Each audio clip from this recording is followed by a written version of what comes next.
Hello ladies and gentlemen, my name is NopNapNarp, and like every other PS4 owner, I've been playing a lot of God of War. Spoiler warning right here at the beginning of the video, this video will contain story and visual spoilers, so please watch at your own risk. After finishing up my review of the game, which you should also check out, I started thinking about how Kratos has changed since we last saw him in God of War 3, and how his chaotic and devastating past has impacted his ability to connect in any meaningful way with his son Atreus during the game's opening hours. Kratos, after all, is a killing machine by nature, and this mindset severely limits his ability to connect with his son in meaningful and emotional ways.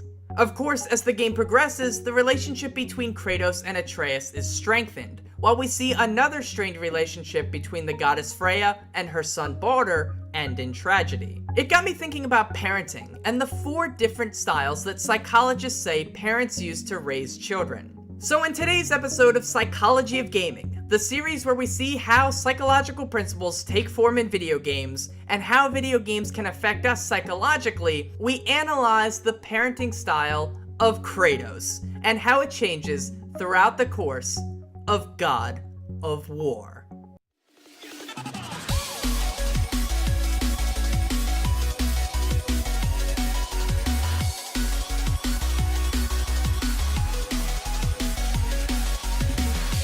So before we analyze Kratos' relationship with Atreus, we must first understand what psychologists call the 4 main parenting styles, so that we can establish which one our protagonists fall into. These 4 categories are universally accepted amongst psychologists, and more specifically, developmental psychologists, who study how our brains and mindsets change as we move through each stage of life, from baby to child to adolescence to adulthood and into our elder years. Developmental psychologists offer up the following 4 types as broad categories for how parents raise their children: neglectful, permissive, authoritarian, and authoritative. So let's look at how these categories are defined and unique from one another. Let's start with the neglectful category, because honestly, it's the worst style of all, and it's hard to even call it a category of parenting when it involves very little actual parenting. Neglectful parents are exactly what they sound like. They neglect the needs of their children in favor of their own preferred lifestyles. The parents' needs and desires take precedent over the nurturing and guidance that children need in order to grow up to be healthy adults. A neglectful parent is one who either completely removes themselves from the child's life, or one who stays with the child but will not do their absolute best to ensure the child's safety and well-being. Neglectful parenting often leads to children being abused, starved, or denied love because the parent simply doesn't care enough or accept the responsibility needed to raise a child. It's a very sad situation that affects many children in many cultures, but it isn't one that is really displayed in God of War. Next up, we have the permissive parent, and I should say that the final 3 categories are actual distinct parenting styles that can lead children to grow into healthy and responsible adults if they are done effectively, unlike with what we see with neglectful parents. So anyway, a permissive parent is one who emphasizes the child's happiness, freedom, and wish fulfillment over any sort of discipline, rules, or schedules. A permissive parent allows themselves to be at the mercy of their child. They will allow their child to get away with just about anything in order to avoid upsetting the child through confrontation. Sure, they may ask their child to stop hitting other kids at daycare, but they never really offer up any punishment for the child for bad behaviors. Often, this leads to the child growing up with characteristics that aren't the most conducive for the real world, such as ignoring authority figures, avoiding real goals or schedules for their lives, and ignoring rules and deadlines. I should stress this doesn't happen in all cases of permissive parenting, and being a permissive parent doesn't mean your child will grow up to do nothing in life. It just sets them up with an in-control mindset towards the world that may not fly once they reach the realities of life. That brings us to the authoritarian parent, which is the exact opposite of a permissive parent. The authoritarian parent is strict and sets expectations and rules on their child that are to be followed without question. They raise their kids to be more respectful and strong-willed, with a tendency to ignore moments in which a child needs their parents' love and support. This often leads the child and the eventual adult to continuously seek out a parent's approval for what they are doing in life, but it is seldom met with praise. The expectations are set so high for the child of an authoritarian parent that success is viewed as the expectation, and anything lesser is failure. The child is not supported through these moments of failure, but instead scolded for it. This often leads to a broken relationship between parent and child, as the child feels like nothing they do is good enough to earn the respect, admiration, and love from their parents that they so desperately crave. Authoritarian parents sacrifice the emotional support a child needs, while the permissive parent forgoes the punishments and consequences that a child needs equally as much. These styles are the exact opposite, but when you combine the strengths of each, you start to reach the parenting style that psychologists recommend most. And that is, of course, the authoritative parenting style, which is a blending of both the authoritarian style and the permissive style. I mean, it's right there in the name. It's literally a fusion of both words.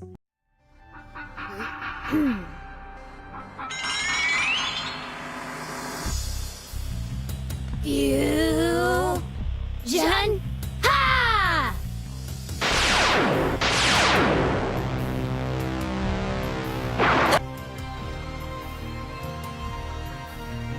This style combines the strengths of the two previous styles while abandoning the weaknesses of each. The authoritative parent sets up rules, schedules, and goals for the child to reach, but is also flexible and supportive for the child when they need it.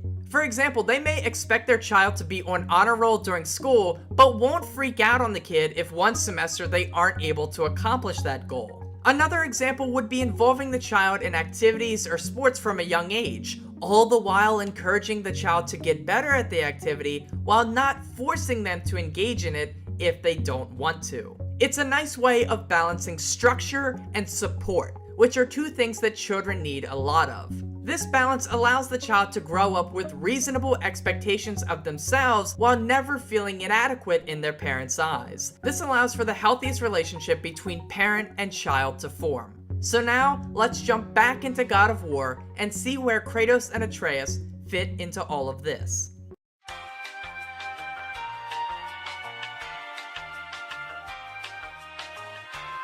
Well, I think it's pretty clear that Kratos doesn't think much of the permissive parenting style. As even newcomers to the series can tell, it's evident that Kratos is a no-nonsense kind of guy. I also wouldn't call Kratos a neglectful parent on the basis that he is still part of Atreus' life, and he does go out of his way to ensure the boy's safety even in the early stages of the game before their relationship starts to take off. This leads us with the final two parenting styles, authoritarian and authoritative. And I think it's clear that Kratos starts the game as a strict authoritarian parent, but as the heroes experience this journey, the former Ghost of Sparta begins to show signs of being an authoritative parent. So now, let's see how it plays out. As the game opens, it is clear that Kratos and Atreus share a pretty strained relationship. Atreus often references what his mother taught him and how she was always the more nurturing of the two. It's not fair. He doesn't know anything.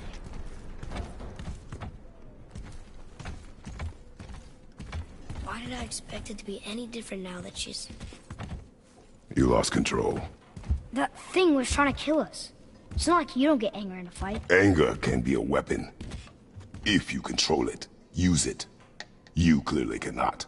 And when your dad is the dude who killed Zeus, it kind of makes sense that he's not the loving father figure. During the game's first quest, we see that Kratos is very demanding of his son and sets high expectations for him. Kratos considers the hunting trip to be a test for Atreus to see if he is ready to handle the journey that lies ahead of them. After tracking down a deer, Atreus fires his bow upon it despite Kratos' direct order not to fire, and Kratos kind of flips out on him for it.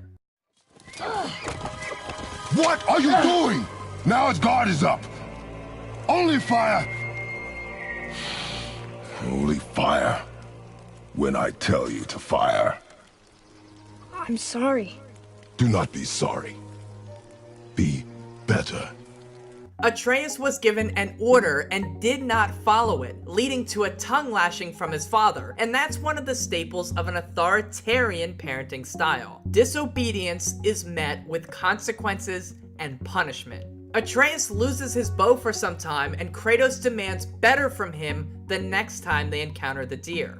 That following time, Kratos relaxes a bit more and coaches his child through shooting the deer.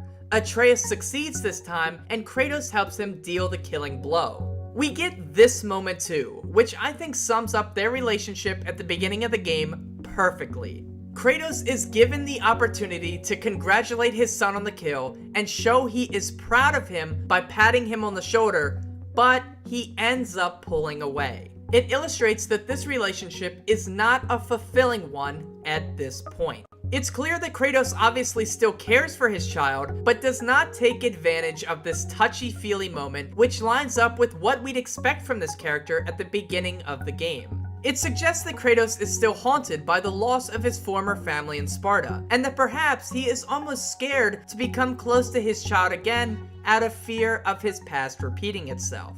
However, as the game progresses, we see this barrier between Kratos and Atreus start to break down, and Kratos takes the first steps into acting more like an authoritative parent, which is better for their relationship. This is quite obviously an emotional journey for both of them. They are carrying out the last wishes of a woman who they both deeply cared for. When you pair up the significance of this journey with the fact that Kratos is forced to allow Atreus in, metaphorically, to the truth of his past, it makes for a very human tale of a father connecting to his son in a very real way for the first time. But this change to their relationship happens slowly. As Kratos and Atreus head up to the mountain's peak, Kratos remains distant from the boy, and even when encouraged by Freya to tell him the truth, Kratos denies the necessity of that moment. I know you're a god. Not of this realm, but there's no mistaking it. He doesn't know, does he? About your true nature? Or his own? That is none of your concern. The gods of these realms don't take kindly to outsiders, trust me. I know. When they find you, and they will, they'll make things difficult. The boy will want answers. That will be my problem. Whatever you're hiding, you cannot protect him forever.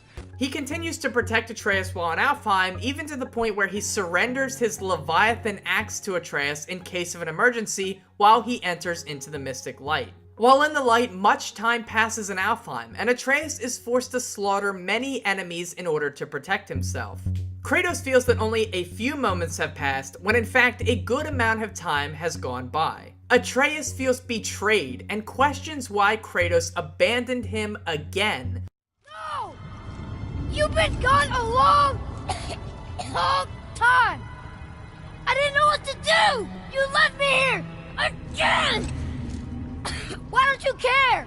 Which is another sign that this relationship is fragmented still at this point, as Atreus feels like Kratos doesn't truly care about him because of his demanding and tough demeanor that is associated with that of an authoritarian parenting style. As they return to Midgard and start ascending the mountain again, Kratos and Atreus are forced into a moment of trusting each other when attacked by a dragon. Sindri's life is in danger, and Atreus pushes Kratos to help him. Kratos must now choose to trust what his child has learned and let him try to succeed on his own without his father's immediate protection. He is giving Atreus his first chance to shine, and they both succeed in conquering the dragon. However, the first real sign of this relationship starting to take a turn is when Atreus falls ill and Kratos is forced to face the reality of his past.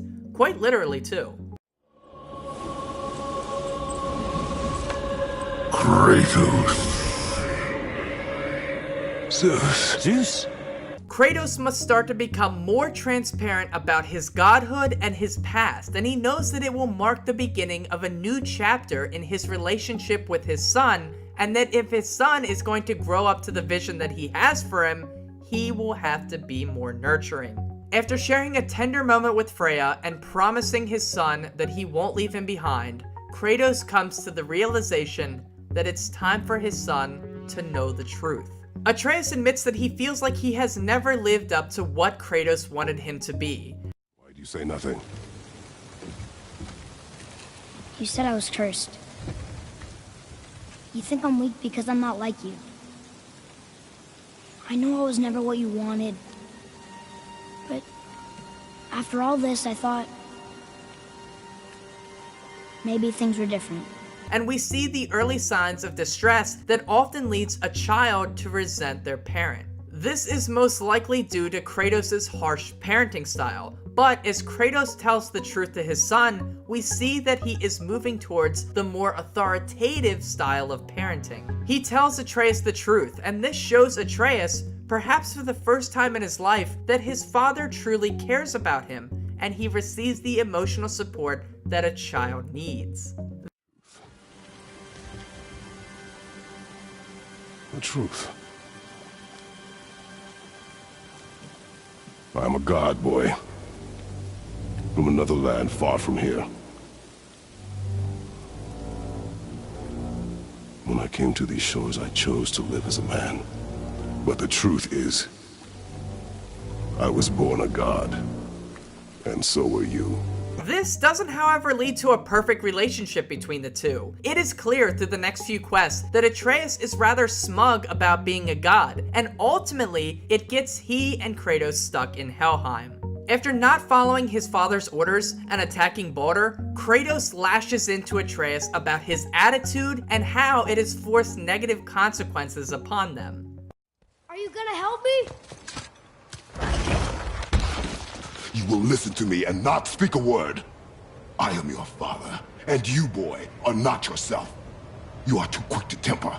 You are rash, insubordinate, and out of control. This will not stand. You will honor your mother and abandon this path you have chosen. This is another moment of growth for their relationship, because we see that Kratos isn't simply going to roll over and permit his son to do whatever he wants, as you might see in a permissive parenting style. Kratos still lays out clear rules and guidelines that Atreus is to follow, alongside the fact that our Greek hero is now more willing to have moments of real nurturing with his son, like we saw in the previous scene. Kratos is showing the positives of both the authoritarian and the permissive parenting styles, while abandoning the weaknesses of both, and he becomes a better father because of it. Finally, in the game's climax, we see just how far their relationship has come, as the relationship between Freya and Baldur ends in tragedy. The death of Baldur and the resentment of Freya represents how the relationship between Kratos and Atreus could have turned out if Kratos had refused to grow as a nurturing but tough father figure. Instead, Kratos promises his son that they will both be better people and gods than those of the past, and now that the truth is out there, it's clear that these two will be able to build off of it. We will be the gods we choose to be, not those who have been.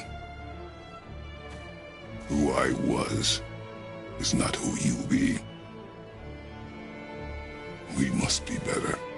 The journey has been long and exhausting, but their relationship is better off for having endured it. Finally, Kratos and Atreus ascend to Jotunheim, and in the ultimate show but don't tell moment, we see just how far these two have come. Kratos finally trusts Atreus to carry the mother's ashes for the final leg of the journey. It shows how proud Kratos is of Atreus and how much he cares for him and trusts him. And Atreus is able to tell just how much this moment means for their relationship.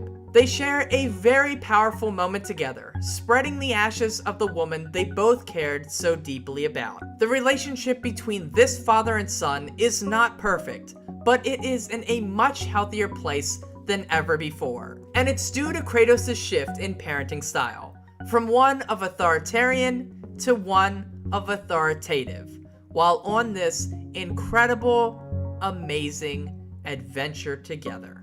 And that brings us to the end of today's video. In the comments below, I'd love to hear your thoughts on the relationship between Kratos and Atreus. If you enjoyed this video, check out some of my other Psychology of Gaming videos. There's entries on Fortnite, Amnesia, Bloodborne, What Remains of Edith Finch, and others. If you want more information on parenting styles, check out the links in the description below. Thank you so much for watching. Please leave a like if you enjoyed the video. Consider subscribing for more. And as always, have a nice day and take care.